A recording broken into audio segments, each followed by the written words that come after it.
My name is Emily Harris, and for the past 4 years, I truly believed I was in a stable, mature relationship.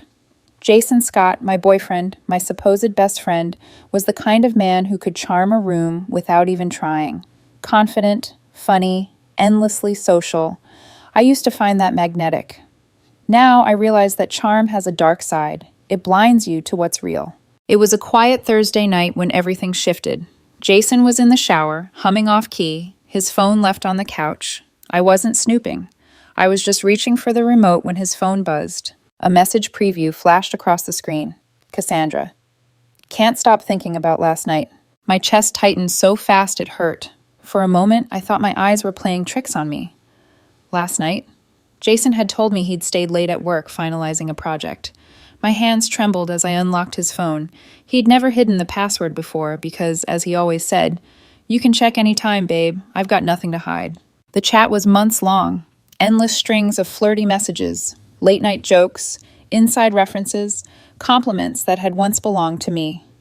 "You're the only one who gets me. You looked insane in that red dress today. Wish we could talk like this in person without Emily around." The name Cassandra glared back at me from every line. By the time Jason stepped out of the bathroom, towel around his waist, I was sitting on the couch holding his phone. My face must have said it all, because his easy grin faltered. What's wrong?" I didn't speak at first. I just turned the screen toward him. He froze, then laughed, like it was the world's strangest joke. "Oh my God, are you serious right now? It's just Cassandra from work." He reached for his phone, but I pulled it back. "She said she can't stop thinking about last night." "Yeah, because we were at a team dinner," he scoffed, grabbing a shirt. "Jesus, Emily, it's called joking around. It's harmless flirting. You act like I committed a crime." My throat burned. "Harmless? You told her she's the only one who understands you." Jason smirked, tossing the towel onto the floor.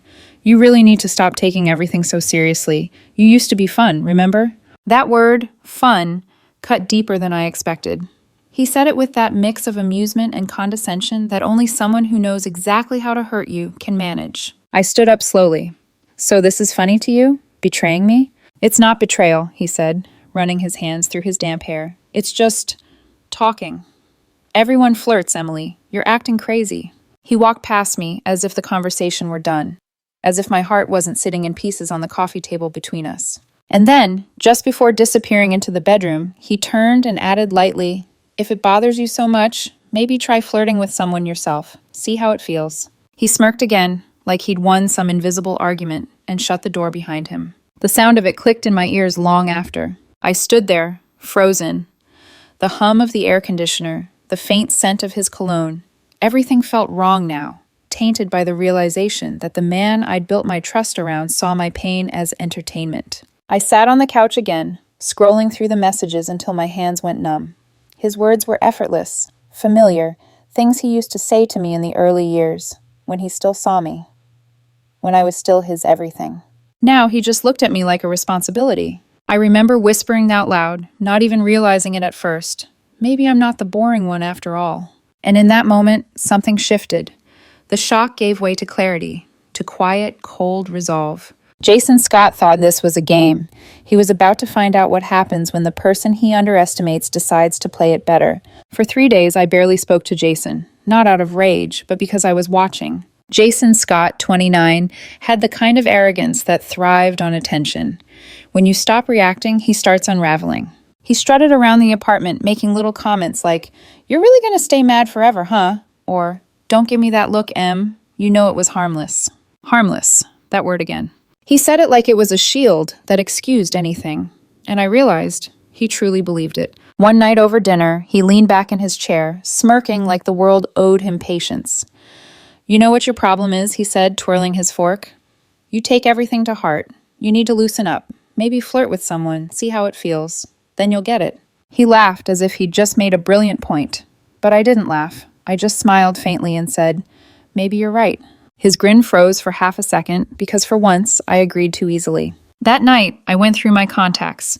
My fingers hovered over one name, Tyler Green, a coworker from my old marketing job. We used to grab coffee together after meetings.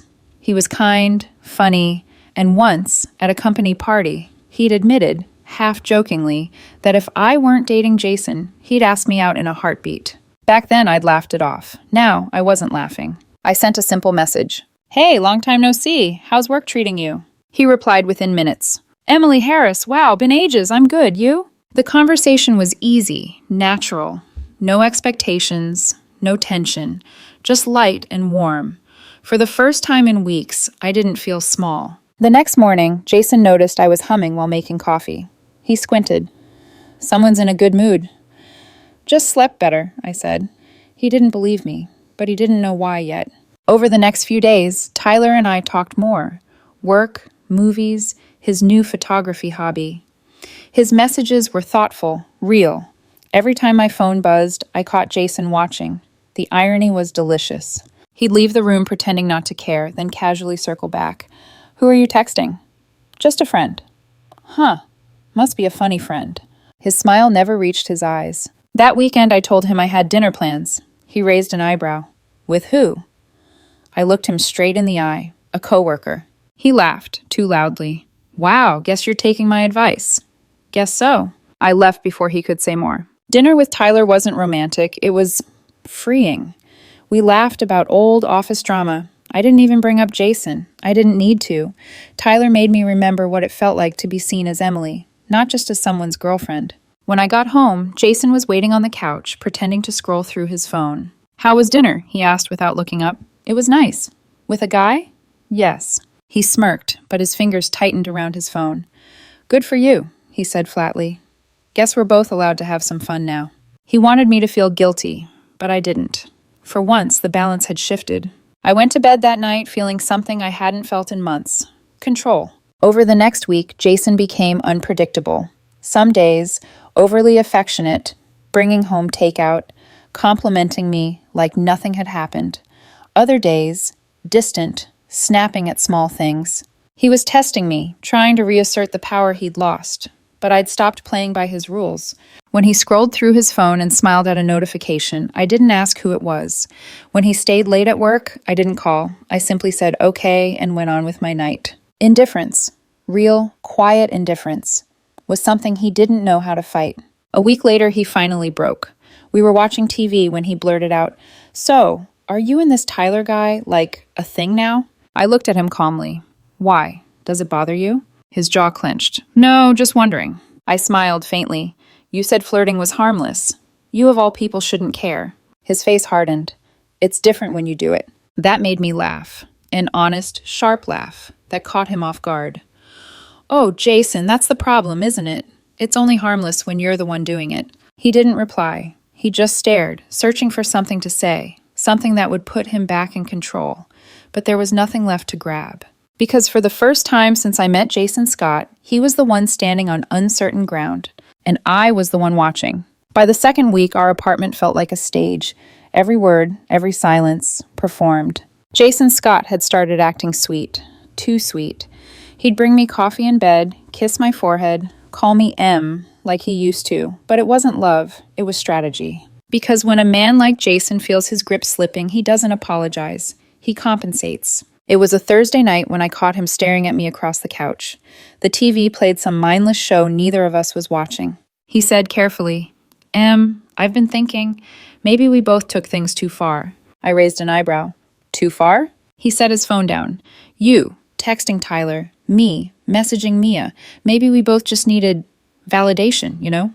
Mia? I repeated. He froze for half a beat. Oh, come on. Don't act like you don't remember Mia. She's just a friend. I stared at him. Jason, you never mentioned a Mia before. He rubbed the back of his neck. We met at a conference. She's harmless. There it was again. That word. Harmless. He'd used it like perfume, covering up the stench of guilt. I didn't argue. I just smiled faintly. Sure, harmless, like Tyler. He relaxed, thinking he'd won. But what he didn't know was that I'd already seen the messages. 2 nights earlier, while cleaning up the living room, his laptop had pinged. A notification. LinkedIn, of all places. A chat bubble. Mia, still thinking about that night at the hotel bar. I didn't open it further. I didn't need to. That single message said everything. So now, sitting across from him, watching him pretend that Mia was just a friend, I felt something unexpected. Not fury, but clarity. He wasn't going to stop. Not because he didn't love me, but because Jason Scott didn't know how to exist without an audience. The next day, I made a decision. If he wanted to play games, I'd change the rules. That evening, I invited Tyler Green to a small gallery opening downtown. Nothing romantic, at least, not on the surface. Just two friends appreciating art. But I made sure to post a story. A photo of two wine glasses, dim light, my hand resting casually near his. Caption, art and good company. Within 10 minutes, Jason viewed it. Within 20, he texted, "Having fun?" I didn't reply. That silence spoke louder than any message. When I got home, the apartment lights were off.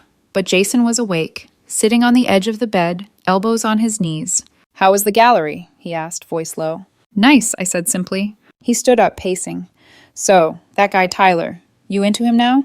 "Jason," I said softly, "why does it matter? I thought we agreed it's all just harmless fun." He stopped pacing, his jaw flexed. "That's different." "Why?" "Because I love you," he said, almost spitting the words like they hurt. "And seeing you with someone else, it's not a joke anymore." I looked at him for a long moment. "You only call it love when you're losing control," I said quietly. He exhaled sharply. "You're twisting everything." "Am I?" I stepped closer. "You flirted with Mia for weeks. You hid it, lied about it.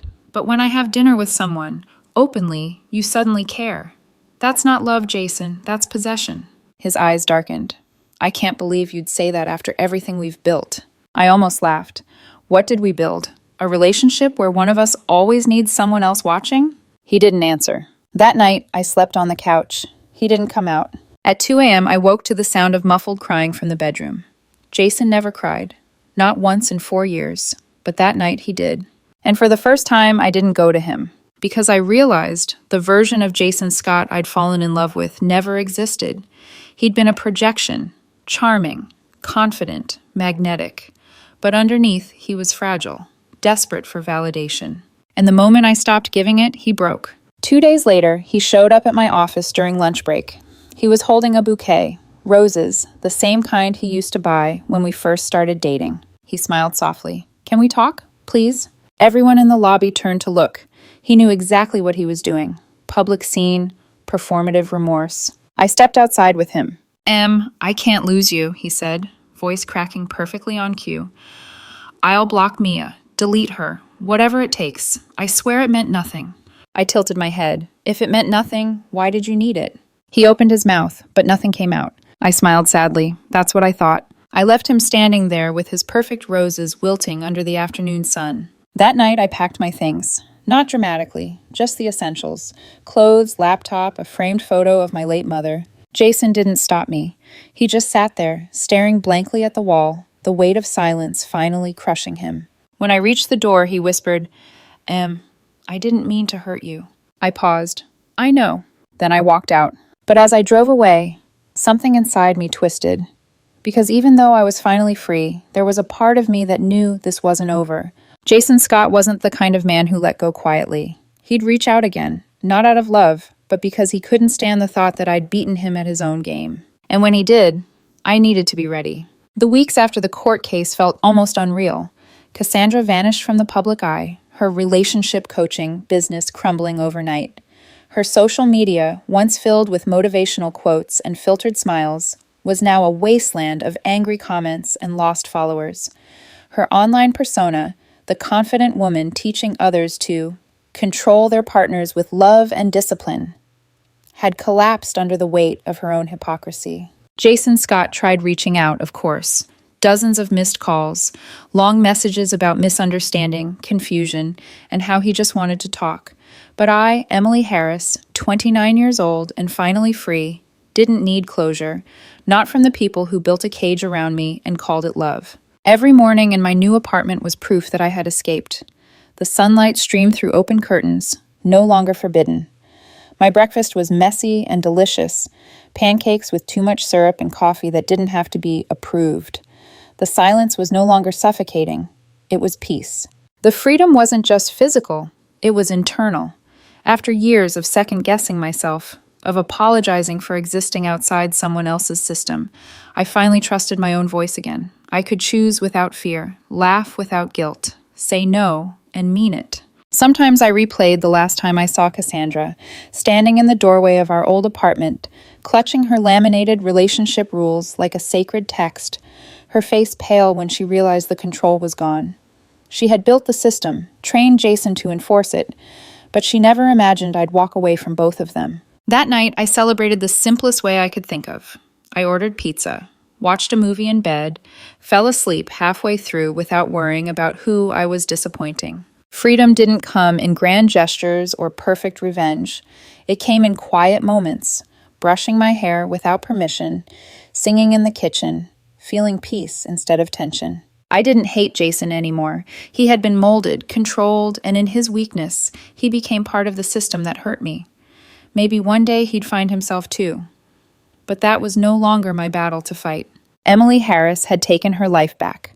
No rules, no manipulation, no laminated checklists of behavior. Just one guiding truth.